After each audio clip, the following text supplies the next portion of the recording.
மேஷ ராசி நேயர்களுக்கு இந்த குரு பெயர்ச்சி 2026 எப்படிப்பட்ட பலன்களை கொடுக்க போகுது அப்படின்னா, பொதுவா காலபுருஷனோட வீட்டுல 3ல இருந்து 4ஆம் வீட்டுல பெயர்ச்சி ஆகி மேஷ ராசி மற்றும் லக்னக்காரர்களுக்கு 4ஆம் இடத்துல முதல்ல குரு இருக்கார். 4 அப்படின்னு சொல்லக்கூடிய தாயார் ஸ்தானம், வண்டி வாகனங்கள், சொத்து, இதெல்லாமே 4ஆம் இடத்துல. 4ஆம் இடத்துல இருந்து பொதுவா மேஷ ராசி மற்றும் லக்னக்காரர்களுக்கு இது எத்தனாவது இடம் அப்படின்னு சொல்ல போனா 9, 12 குறிக்கும். 9 அப்படிங்கிறது அவருடைய அதிர்ஷ்டம், தந்தை, அவங்களுடைய கௌரவத்தை சொல்லக்கூடிய ஒரு இடம். 12 அப்படிங்கிறது விரயஸ்தானம். 4ஆம் இடத்துல இருந்து குரு பகவான் அவங்களுடைய 8ஆம் வீட்டை ஃபர்ஸ்ட் பாக்குறாரு, 10ஆம் வீட்டை பாக்குறாரு, 12ஆம் வீட்டை பாக்குறாரு. அப்ப 8, 10, 12 அப்படிங்கிறது கால்குலேட் பண்ணும்போது அவங்களுக்கு நிறைய அதிர்ஷ்டங்கள் கிடைக்க போகுது.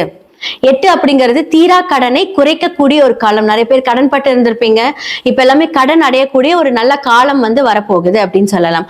அதுக்கப்புறம் 10ஆம் வீடான மகரத்தை பார்க்கக்கூடிய தொழில நிறைய மாற்றங்கள், தொழில் மாறக்கூடிய, இந்த இடத்துல இருந்து இன்னொரு இடத்துல மாற்றுறது, இல்லாட்டி நிறைய பிரான்ச்சஸ் உருவாகிறது, இது எல்லாமே நீங்க இந்த காலகட்டத்துல பார்க்கலாம்.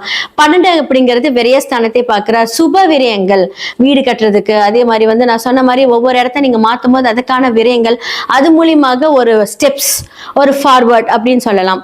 அப்ப 8ஆம் இடம் அப்படின்னு சொல்லக்கூடிய உங்களுடைய குடும்ப பிரச்சனைகள் எல்லாமே தீர போகுது. நிறைய பேருக்கு அவங்களுடைய கணவன் மனைவிக்கு இடையே இருக்கட்டும், குடும்பத்துல சொந்தக்காரங்க கிட்ட எல்லாம் பிரச்சனை இருந்திருக்கும். அதற்கு எல்லாமே ஒரு முடிவு காலம் இந்த காலகட்டம்.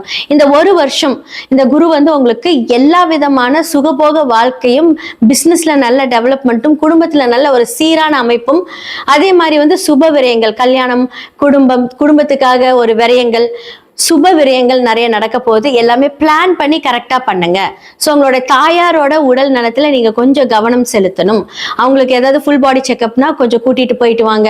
அதே மாதிரி வாகனம் மாற்றும் போது 1க்கு 2 தடவை யோசிச்சு நீங்க பண்ணுங்க. எல்லா இடத்துலயுமே இந்த காலகட்டத்துல மேஷத்துக்கு வெற்றிகரமான காலம்.